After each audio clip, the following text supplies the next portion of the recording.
मुख्तार अंसारी कौन है, क्यों उसे रॉबिनहुड तो क्यों उसे गरीबों का मसीहा कहा जाता है, इस पूरे वीडियो में हम विस्तृत बारे में जानकारी करेंगे।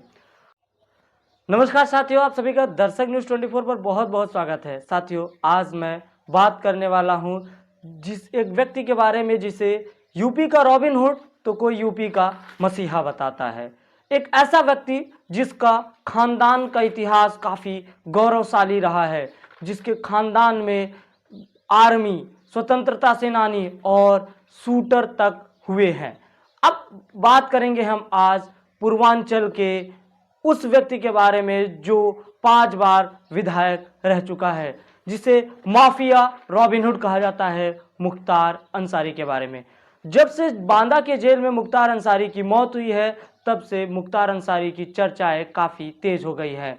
न ही लोगों में बल्कि देश की मीडिया चैनलों में भी काफ़ी ज़्यादा मुख्तार अंसारी को लेकर के चर्चाओं का बाजार गर्म है। मुख्तार अंसारी कौन है, क्यों उसे रॉबिनहुड तो क्यों उसे गरीबों का मसीहा कहा जाता है, इस पूरे वीडियो में हम विस्तृत बारे में जानकारी करेंगे। बता दें, मुख्तार अंसारी 30 जून 1963 को गाजीपुर में जन्म लिया। मुख्तार अंसारी गाजीपुर पीजी कॉलेज से स्नातक का छात्र था और उन दिनों वह क्रिकेट बहुत अच्छा खेलता था। क्रिकेट का अच्छा खिलाड़ी शायद ही किसी ने परिकल्पना की होगी, किसी ने सोचा होगा कि आगे चल करके माफिया बनेगा या फिर उसे माफिया के तौर पर जेल में रखा जाएगा और उसकी मौत जेल में ही हो जाएगी। शायद ही किसी ने सोचा होगा कि आपराधिक दुनिया में उसका इतना बड़ा रसूख हो जाएगा, उसका इतना बड़ा पैर हो जाएगा कि पुलिस प्रशासन के पसीने छूट जाएंगे उसको पकड़ने में। मुख्तार अंसारी, जिसके दादा मुख्तार अहमद अंसारी विदेश में वो एक डॉक्टर के रूप में कार्यरत थे, कहा जाता है कि वो गांधी जी से इतने प्रभावित हुए, गांधी जी के आंदोलनों से इतने ज़्यादा प्रभावित हुए कि वो विदेश में अपनी नौकरी छोड़ करके भारत देश में वापस चले और यहाँ पर स्वतंत्रता सेनानी के रूप में कार्य करने लगे। भारत देश को आज़ादी दिलाने के लिए वो लग गए और उन्होंने अपना सर्वत्र न्यौछावर कर दिया। 1926-27 के बीच में वो भारतीय राष्ट्रीय कांग्रेस के अध्यक्ष भी रहे और उन्होंने लोगों के बीच में जाकर के आज़ादी का महत्व और आज़ादी दिलाने में काफ़ी ज़्यादा योगदान दिया। मुख्तार अंसारी के नाना ब्रिगेडियर उस्मान आर्मी में थे और उन्होंने अपने बल और कौशल के रूप में दुश्मन देश की सेना को छक्के छुड़ा दिए, दुश्मन देश की सेना को बड़े ही तरीके से हराया। और कहा जाता है ब्रिगेडियर उस्मान को पाकिस्तान के प्रथम प्रधानमंत्री मोहम्मद अली जिन्ना ने कहा कि आप पाकिस्तान आइए, हम आपको पाकिस्तान आर्मी का चीफ बनाएंगे, लेकिन ब्रिगेडियर उस्मान ने उसे मना कर दिया और कहा कि हम भारत देश की ही मिट्टी में जन्म लिए हैं, इसी मिट्टी में पले बड़े हैं और इसी मिट्टी की रक्षा के लिए ही तुम लोगों को हराए हैं। हम इस देश की मिट्टी को छोड़ करके कहीं नहीं जाने वाले हैं, यही जन्म लिए यही शहीद होंगे। और ब्रिगेडियर उस्मान को महावीर चक्र से भी सम्मानित किया गया है। मुख्तार अंसारी का लड़का अब्बास अंसारी, जिसका निशाना अचूक है, वह भारत को कई राष्ट्रीय पदक भी दिला चुका है। उसने भारत की शूटिंग चैंपियनशिप में कई हिस्सों में लिया है और उसने शूटिंग के दम पे काफ़ी ज़्यादा शोहरत कमाया है और उसने एक इंटरनेशनल शूटिंग चैंपियनशिप में काफ़ी ज़्यादा नाम कमाया है। मुख्तार अंसारी, जो कि राजनीति में भी रिकॉर्ड कायम किया, 5 बार वह मऊ क्षेत्र से विधानसभा जा चुका है। जेल में रहते हुए उसने न सिर्फ विधानसभा बल्कि भारत देश के उच्च सदन यानी लोकसभा में भी जा चुका है। मुख्तार अंसारी, कहा जाता है कि 80 के दशक में वह साधु मखनू गिरोह से जुड़ा और 90 दशक आते आते उसने अपना खुद का एक गिरोह बना लिया और अपराध की दुनिया में उसने 80 के दशक में ही कदम रख लिया था। उन दिनों गाजीपुर और आजमगढ़ में काफ़ी ज़्यादा विकास की परियोजनाएं चल रही थी और उसका टेंडर लेने के लिए इन गैंगों में होड़ लगी रहती थी और इसी के बल पे अपराधी काफ़ी ज़्यादा बढ़ भी गया था। गैंग वार जैसी चीज़ें खुलकर आने लगी थी। साधु मखनू गिरोह से अलग हुआ, 90 के दशक में अपना गिरोह बनाया और यहीं से मुख्तार अंसारी अपने दुश्मन बनाने लगा। मुख्तार अंसारी के कई दुश्मन भी पनपने लगे थे, कई दुश्मन हो गए थे। प्रत्यक्ष रूप से तो नहीं बल्कि अप्रत्यक्ष रूप से सन 1985 में मुख्तार अंसारी ने अपने भाई अफजल अंसारी को निर्दलीय मऊ निर्वाचन क्षेत्र से विधानसभा का चुनाव लड़ाया और पहली बार में ही अफजल अंसारी ने भारी मतों से जीत हासिल की। और कहा जाता है इन सब के पीछे मुख्तार अंसारी का बहुत बड़ा हाथ था और तब से ही मुख्तार अंसारी का पूर्वांचल में तूती बोलने लगा और अच्छी खासी पकड़ मुख्तार अंसारी की पूर्वांचल में हो गई थी। आजमगढ़, मऊ, बलिया, गाजीपुर तमाम ऐसे कई ज़िले हैं जहां मुख्तार अंसारी का रसूख हुआ करता था।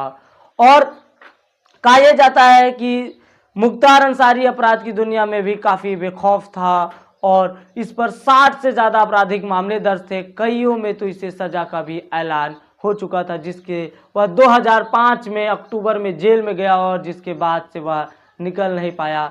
2005 में जेल जाने के बाद वह कभी बाहर नहीं आ सका। समाजवादी पार्टी से भी ये विधायक रहा, बहुजन समाज पार्टी से भी ये सांसद रह चुका है। पूर्वांचल में इसकी काफ़ी ज़्यादा पैठ रहती है, जिसलिए राजनीतिक पार्टियां भी काफ़ी ज़्यादा इसका सपोर्ट करती थी। राजनीतिक पार्टियां भी ये जो कहता था वही करती थी, क्योंकि पूर्वांचल में काफ़ी ज़्यादा मतदाता इसके साथ में थे। इसीलिए उसको पूर्वांचल में गरीबों का मसीहा कहा जाता है। कहा यह भी जाता है कि कोई गरीब दुखियारी अगर उसके घर, जिसे फाटक के नाम से जाना जाता है, अगर उस घर के बाहर पहुंच जाता है तो उसे कभी निराश होकर के, हताश होकर के नहीं लौटना पड़ता था। वो हर यथासंभव मदद करता था, इसीलिए उसे गरीबों का मसीहा कहा जाता है।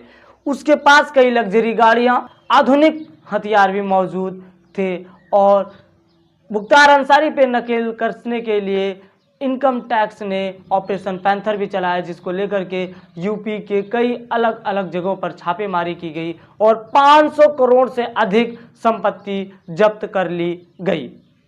अब मुख्तार अंसारी के मौत के पीछे का क्या है रहस्य, क्यों राजनीतिक पार्टियां इसको राजनीति से जोड़ रही और कह रही हैं कि उनकी मौत नहीं हुई बल्कि उनको मारा गया है। बीते दिनों से जब अतीक अहमद हो या फिर उसके भाई अशरफ की पुलिस प्रशासन के ही अंदर में मौत हो जाना या हत्या कर देना, पुलिस प्रशासन के घेरे में ही उसकी हत्या कर देना, और विकास दुबे जैसा कांड हो या कई ऐसी घटनाएं जो पुलिस थाने में मौत हो जाना, जेल में मौत हो जाना, जिसकी वजह से पुलिस प्रशासन में काफ़ी ज़्यादा सवालों के घेरे में आती है, सरकार काफ़ी ज़्यादा सवालों के घेरे में आया है, तो मुख्तार अंसारी के मौत में भी सवालों के घेरे में आता है। मुख्तार अंसारी ने खुद बकायदा एक चिट्ठी लिख करके ये कहा, न्यायालय को बताया कि उसे धीमा जहर दिया जा रहा है, उसे मारने की साजिश रची जा रही है। और यही सेम चीज़ उसके परिवार वालों ने भी आरोप लगाया है कि धीमा जहर दे करके उनको मारा जा रहा है, उसे मौत के करीब लाया जा रहा है। जब मुख्तार अंसारी की बांदा जेल में मौत हुई तब ये चिट्ठी वायरल हो गई और कई राजनीतिक पार्टियों के नेता, अध्यक्ष ने खुल करके इसके बारे में कहा और उन्होंने कहा कि भैया इसे मारा गया है, न कि इसकी मौत हुई है। अब मुख्तार अंसारी के मौत को लेकर के लोकसभा चुनाव में भी काफ़ी ज़्यादा इसका असर भी देखने को पड़ सकता है। जहां इसे एक तरफ रॉबिनहुड बताया जाता है तो वहीं दूसरी तरफ इसे गरीबों का मसीहा भी बताया जाता है। बांदा जेल में जब इसकी मौत हुई, जैसे ही ये खबर पूर्वांचल में फैली, वहां फाटक के बाहर इसके समर्थकों का जमावड़ा शुरू हो गया। देखते ही देखते चंद मिनटों में हजारों लोग फाटक के बाहर आ गए, जिसको देख करके पुलिस प्रशासन के पसीने छूट गए। धारा 144 लगानी पड़ी और पुलिस प्रशासन के उच्च अधिकारियों समेत परिवार के लोगों ने ये अपील की कि अभी आप लोग घर जाइए। रात को 11:30 बजे ही हजारों समर्थकों का जमावड़ा देखते ही काफ़ी ज़्यादा परेशानी हो गई है। कानून व्यवस्था को कायम करने के लिए परिवार वालों ने भी शांति रखने की अपील की और कहा कि आप घर जाइए। और जब बांदा जेल से दूसरे दिन बॉडी पंचनामा वगैरह पोस्टमार्टम होने के बाद गाजीपुर पहुंची, तब मुख्तार अंसारी के जनाजे में लगभग लाखों लोग शामिल हुए और उसके आखिरी जनाजे में लोगों का हुजूम उमड़ पड़ा, जिससे कई लोगों ने ये कहा कि यही है पूर्वांचल के गरीबों का मसीहा। लोगों की इस जनाजे की जो लोगों की संख्या है ये बताती है कि पूर्वांचल के लोगों में क्या थी उसकी छवि। भले ही उसे यूपी में रॉबिनहुड या माफिया कहा जाता हो, आपराधिक दुनिया में बेताज बादशाह कहा जाता हो, लेकिन गरीबों में उसे मसीहा कहा जाता है। कहा जाता है कि एक बुढ़िया विधवा जिसकी बिटिया की शादी थी, उसके पास पैसे नहीं थे विवाह के लिए, वो फाटक पहुंचती है और जैसे ही मुख्तार अंसारी की नज़र उस पर पड़ती है, मुख्तार अंसारी ने अफजल अंसारी को यह कहा कि जाओ इसकी शादी की सारी इंतजामात देखो और सारी व्यवस्था देखो। अफजल अंसारी खुद उसके घर विवाह तक रुके और उसके सारी चीज़ें, सारी व्यवस्थाओं को सही किया। कोई भी छात्र अगर फीस देने में सक्षम रहता था तो उस छात्रों की फीस को माफ़ करवाया जाता था और पूरा उस गरीब को कोई हताश और निराश होकर नहीं लौटता था। हम ये सवाल आप पर छोड़ रहे हैं कि उसे गरीबों का मसीहा क्यों कहा जाता है, उसे गरीबों का मसीहा सही है या फिर उसे यूपी का रॉबिन हुड? आप क्या समझते हैं, यूपी का रॉबिन हुड है या फिर गरीबों का मसीहा, ये आप बताइए। अब मुख्तार अंसारी जो है वह 5 बार मऊ क्षेत्र से निर्वाचित हुआ, विधानसभा में बैठा और तो और वह कई बार संसद में भी जा चुका है। 2005 में बीजेपी एमएलए के मौत के मामले से ही मुख्तार अंसारी का डाउनफॉल शुरू हुआ।